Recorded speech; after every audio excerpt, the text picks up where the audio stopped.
by Frank Kane. A global trade war was apparently averted over dinner in Buenos Aires a couple of weeks ago when President Donald Trump and his Chinese counterpart Xi Jinping called a ceasefire in the escalating commercial confrontation between the world's two biggest economies. Now that ceasefire has been threatened by the arrest in Canada, on a warrant from the U.S., of Meng Wanzhou, the chief financial officer of Huawei, China's flagship technology company. The U.S. is seeking her extradition for trial on allegations of breaching sanctions against Iran. It is a serious development in the skirmishing between the U.S. and China, because at stake is much more than the liberty of one executive. If the incident rekindles the trade war, it will seriously hit the global economy and financial markets, which had begun to recover on the strength of the dinner bargain between the two presidents. Regional economies in the Arabian Gulf would not be immune. The region is locked into the world economy, mainly because of its role in energy markets, which are dependent on the strength of demand from the fast-growing economies of Asia.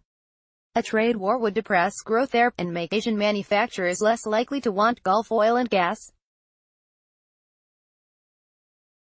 Any beneficial effect of the recent OPEC deal to cut output would be at risk. To be fair, there was some uncertainty about what had actually been agreed at the G20 summit in Buenos Aires anyway.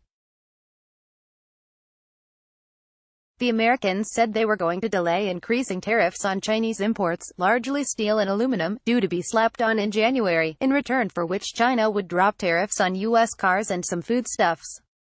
The Chinese did not exactly confirm that version of dinner events, nor did they go along with other suggestions from the Americans that they would institute a radical restructuring of their industrial practices to prevent intellectual property theft and unfair state assistance.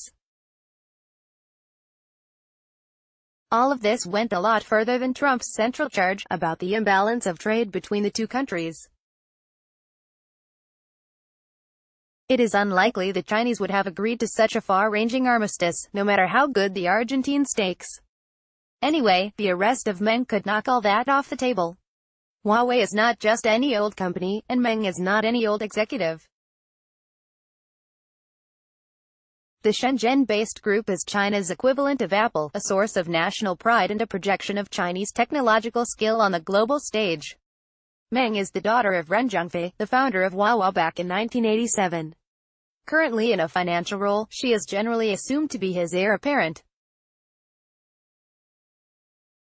That is why the Chinese reacted so strongly to the arrest, threatening Canada with serious consequences if Meng were not released. Her detention was, in disregard of law, unreasonable, merciless and very evil, the Chinese Foreign Ministry said. It is probably grounds for some optimism on the trade front that so far China is only threatening Canada, rather than Washington, but it is hard to see how the situation will be resolved unless the U.S. backs down in its extradition request. The Canadians have treaty obligations with the U.S. and it is unlikely they would have arrested her without a formal U.S. request. If Washington withdraws that application, the whole thing might be smoothed over. But the Americans are surely making a more important point. While Trump has concentrated on trade imbalances, with an annual deficit of $375 billion in China's favor last year, others in his administration have a more ideological grievance. They want to take on China's growing economic power around the world. In this respect, you could see the Huawei case as an opening sighting shot in a much longer struggle between U.S. and Chinese worldviews. The affair has already further unnerved financial markets, with Wall Street and others seeing sharp falls last week.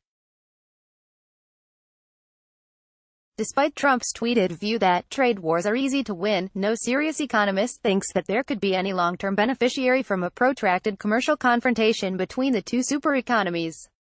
The Arabian Gulf economies, caught in the middle with big investments in both countries, stand to lose twice over. Frank Kane is an award-winning business journalist based in Dubai. Twitter, @FrankOnEdubai.